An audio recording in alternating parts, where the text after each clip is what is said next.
Si vous vous intéressez un minimum à JoJo, j'imagine que vous avez tous déjà entendu au moins une fois le terme de JoBro. Et s'ils sont tous très importants pour l'histoire et même pour les relations de chaque partie, certains d'entre eux sont quand même beaucoup plus forts que d'autres. Alors je pense qu'il peut être intéressant de se demander qui est le meilleur JoBro. Avant tout, je pense qu'il est important de préciser ma définition de JoBro. Donc pour moi, un JoBro est tout simplement le meilleur ami du JoJo de chaque partie. Et je ne pense pas qu'il ait besoin de mourir ou d'être exclusif à sa partie pour être considéré comme tel. Avant de commencer, cette vidéo va parler des JoBro des parties 7 et 8, donc si vous ne les avez pas lus, je vous invite à le faire sur Starway to VF ou en achetant directement le manga. Commençons sans plus attendre avec le JoBro de la première partie. Et pour cette partie, deux personnages pourraient se disputer cette place, Antonio Zeppeli et Speedwagon. Mais même si son importance dans le manga est gigantesque, et malgré qu'il survive et aide les Joestars tout au long des 6 premières parties à travers son entreprise, je ne pense malheureusement pas que Speedwagon puisse vraiment être le JoBro de Jonathan, car le lien qui lie celui-ci à son ami et mentor Antonio Zeppeli est bien trop fort et important. Mais par rapport à sa puissance, il faut avouer qu'il n'est pas très fort par rapport à l'univers de JoJo. En effet, son nom lui permet pas mal de choses comme marcher sur l'eau ou amalgamer de petits objets, mais il faut avouer que ce genre de capacités sont plus de l'ordre du pratique que du puissant, car dans les faits, son utilisation de l'onde ne lui est utile que face à des zombies, à des vampires ou à des hommes du pilier, et la plupart des manières de stand ne devraient pas avoir beaucoup de mal à l'éliminer. Ensuite, pour le JoBro de Joseph, je pense qu'il n'y a absolument pas débat et que c'est en effet le digne héritier de celui de la première partie, Caesar Zeppeli. Enfin bon, si vous voulez vraiment un débat, on aurait pu hésiter avec eux là. Mais bon, entre un personnage qu'on a vu dans 3 chapitres et un autre qui est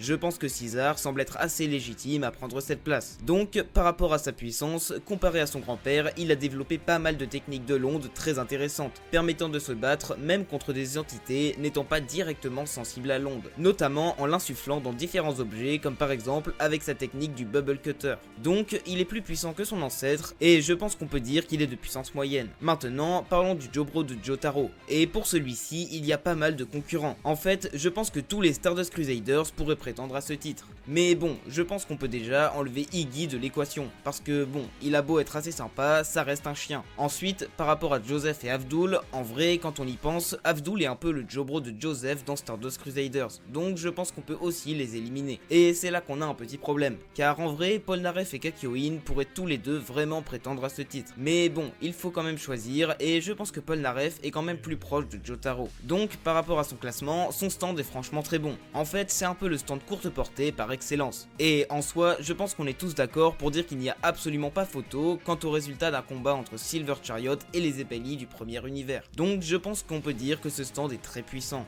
Et là, on entre dans des parties avec beaucoup de personnages développés autour du JoJo et pour lesquels ça va être assez compliqué d'en choisir un. Mais bon, pour le JoBro de Josuke, je vois 4 possibilités envisageables. Déjà, on aurait Jotaro qui est très présent dans cette partie et qui joue un rôle de protecteur du Moryo Gang. Mais quand on y pense, il n'a pas vraiment beaucoup de contact avec Josuke et est franchement plus proche de Koichi pour qui il deviendra une sorte de mentor. Donc, excepté ces deux-là, il nous reste Rohan ou Okuyasu. Mais bon, même s'il est vraiment très présent dans la partie, Rohan n'est pas vraiment dans le même délire que Josuke et Okuyasu, qui sont clairement des lycéens parfois pas assez matures pour celui-ci. Ainsi, je pense que Okuyasu serait vraiment le personnage le mieux placé pour jouer le rôle de JoBro pour Josuke. Par rapport à sa puissance, son stand qui lui permet d'effacer l'espace avec sa main droite n'est plus à présenter. En effet, ce pouvoir est très pratique en plus de pouvoir se montrer dévastateur en combat. Ainsi, je pense que c'est perdu d'avance pour nos manières de l'onde. Et face à Silver Chariot, même si celui-ci est très bon au corps à corps, j'ai bien peur qu'il n'ait vraiment pas le niveau face à The End, et qu'il risque de se faire désintégrer très rapidement. Donc The End est vraiment un stand surpuissant. Maintenant, toujours dans le registre des parties avec beaucoup trop de personnages pouvant être des JoBro, parlons de Golden Wind. En vrai, j'avoue que j'abuse un peu sur ce coup là, car on peut facilement éliminer pas mal de membres du Butchi Gang. En effet, Abakio qui n'a jamais trop aimé Giorno, Trish qui est arrivé un peu trop tard dans la partie, même si elle ne s'écoule que sur 2 jours, ou encore Fugo qui en est parti très vite, ne peuvent pas vraiment être des JoBro pour Giorno. Mais maintenant, entre Narancia, Butcherati et Mista, c'est assez compliqué. Même si je pense quand même qu'on pourrait retirer Narancia de l'équation, qui est quand même clairement moins proche de Giorno que les deux autres. Ensuite, Mista est quand même le premier à avoir vraiment intégré Giorno au groupe en lui faisant réellement confiance dans un combat. Mais en vrai, Butcherati est quand même celui qui a recruté Giorno et qui a mené son groupe à la victoire dans la partie 5. Donc je pense que je donnerai quand même le titre de JoBro à Butcherati. Ainsi, en duel, son Sticky Finger est certainement l'un des stands les plus versatiles qui soit, avec d'excellentes capacités capacité physique accompagnée d'une capacité à créer des fermetures partout, lui permettant littéralement de tout ouvrir en deux. Donc encore une fois, face aux Zeppeli, il est certain de l'emporter. Et face à Silver Chariot, en vrai, je pense que ce serait très serré à cause de la très grande vitesse de celui-ci. Mais la versatilité de Sticky Finger devrait tout de même lui donner plus de chances de l'emporter. Et enfin, je sais que certains d'entre vous attendent que je parle de ce combat entre Sticky Finger et The End, car après cette vidéo, vous êtes pas mal à m'avoir dit que The End devait gagner dans la plupart des cas. Cela dit, mon opinion à ce sujet n'a pas vraiment changé et je vais vous expliquer pourquoi. En effet, il est vrai que dans la partie 4, on voit très bien que dans la vie, Okuyasu est très bête, et qu'au début de cette même partie, son utilisation de The End est assez limitée. Cela dit, au cours de la partie, son niveau en combat évolue, ayant à chaque combat une meilleure maîtrise de son stand. Ainsi, je pense que pas mal d'entre vous s'imaginent que The End serait capable de faire des trucs de fou ou d'être surcheaté s'il était manié par quelqu'un d'autre. Mais en vrai, si on est honnête et qu'on fait vraiment attention, on se rend compte que dans Diamond is Unbreakable, on a, je pense, vu à peu près tout ce qu'il savait faire. Donc, en sachant cela, je pense que, étant donné qu'il est moins rapide et beaucoup moins versatile, The End a plus de chances de perdre que Sticky Finger dans un tel affrontement. Maintenant, par rapport au Jobro de Jolene, ça va être un peu plus facile, car des personnages comme Emporio qui est trop jeune ou Anasui qui est plutôt le love interest de Jolene ne sont pas vraiment éligibles, bien que très importants dans la partie. Par contre, il pourrait quand même y avoir débat pour savoir qui de FF ou Hermès serait le mieux qualifié. Et là, vu que les deux semblent être à peu près aussi proches de Jolene, je vais choisir celle qui est restée le plus longtemps dans la partie, c'est-à-dire Hermès. Maintenant, par rapport à son stand, il a une capacité franchement intéressante qui, bien que pas exceptionnelle non plus, est quand même assez fort et permet une bonne marge de manœuvre en combat. Et Kiss a également l'air d'avoir de bonnes capacités physiques, même si elles ont sans doute été légèrement surestimées par Araki dans les stats. Maintenant, par rapport à son placement, je pense que Kiss est quand même plus puissante que de simples manières de Londres. Cela dit, bien qu'il soit assez puissant et versatile, je doute qu'il puisse faire quoi que ce soit face à des stands comme The End ou Sticky Finger. Et contre Silver Chariot,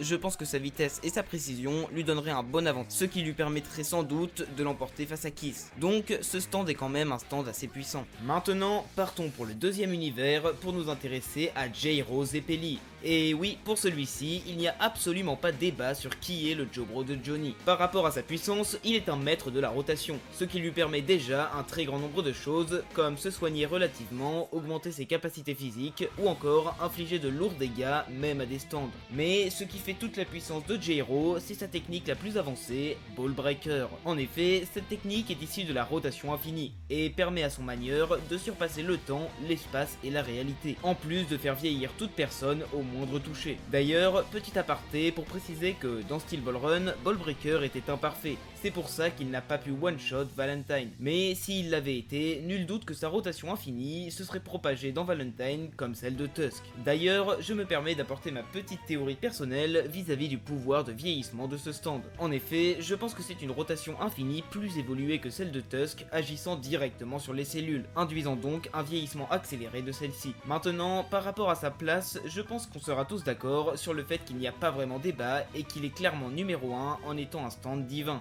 Enfin, pour le dernier Jobro de cette vidéo, on pourrait hésiter entre Mamezuku et Yasuo, car les deux sont très proches de Josuke, mais même s'il s'est sacrifié de manière héroïque pour permettre à Josuke de vaincre Wonder of You, je pense quand même que Mamezuku est arrivé trop tard dans Jojo Lion. Et puis, c'est quand même Yasuo qui a introduit la partie, et on a quand même eu le droit à pas mal de passages dans lesquels on la suit directement. Mais bon, par rapport à son classement, le problème étant que son stand n'est vraiment pas fait pour le combat. C'est clairement un stand de soutien qui s'est même avéré indispensable au cours de la partie 8, mais qui seul ne sert vraiment à rien en combat. Donc je pense que Paisley Park va même aller derrière les Zeppeli des parties 1 et 2 qui sont sûrement meilleurs que Yasuo en combat physique. Voilà pour cette vidéo sur les Jobro, j'espère que celle-ci vous a plu. D'ailleurs, je ferai sûrement aussi un post pour en parler, mais je ne sortirai pas de vidéo la semaine prochaine, car la prochaine que je vous prépare me prend un peu plus de temps que d'habitude. En tout cas, si vous avez aimé la vidéo, n'hésitez pas à la liker et à commenter, et moi je vous dis à plus tard pour une prochaine vidéo.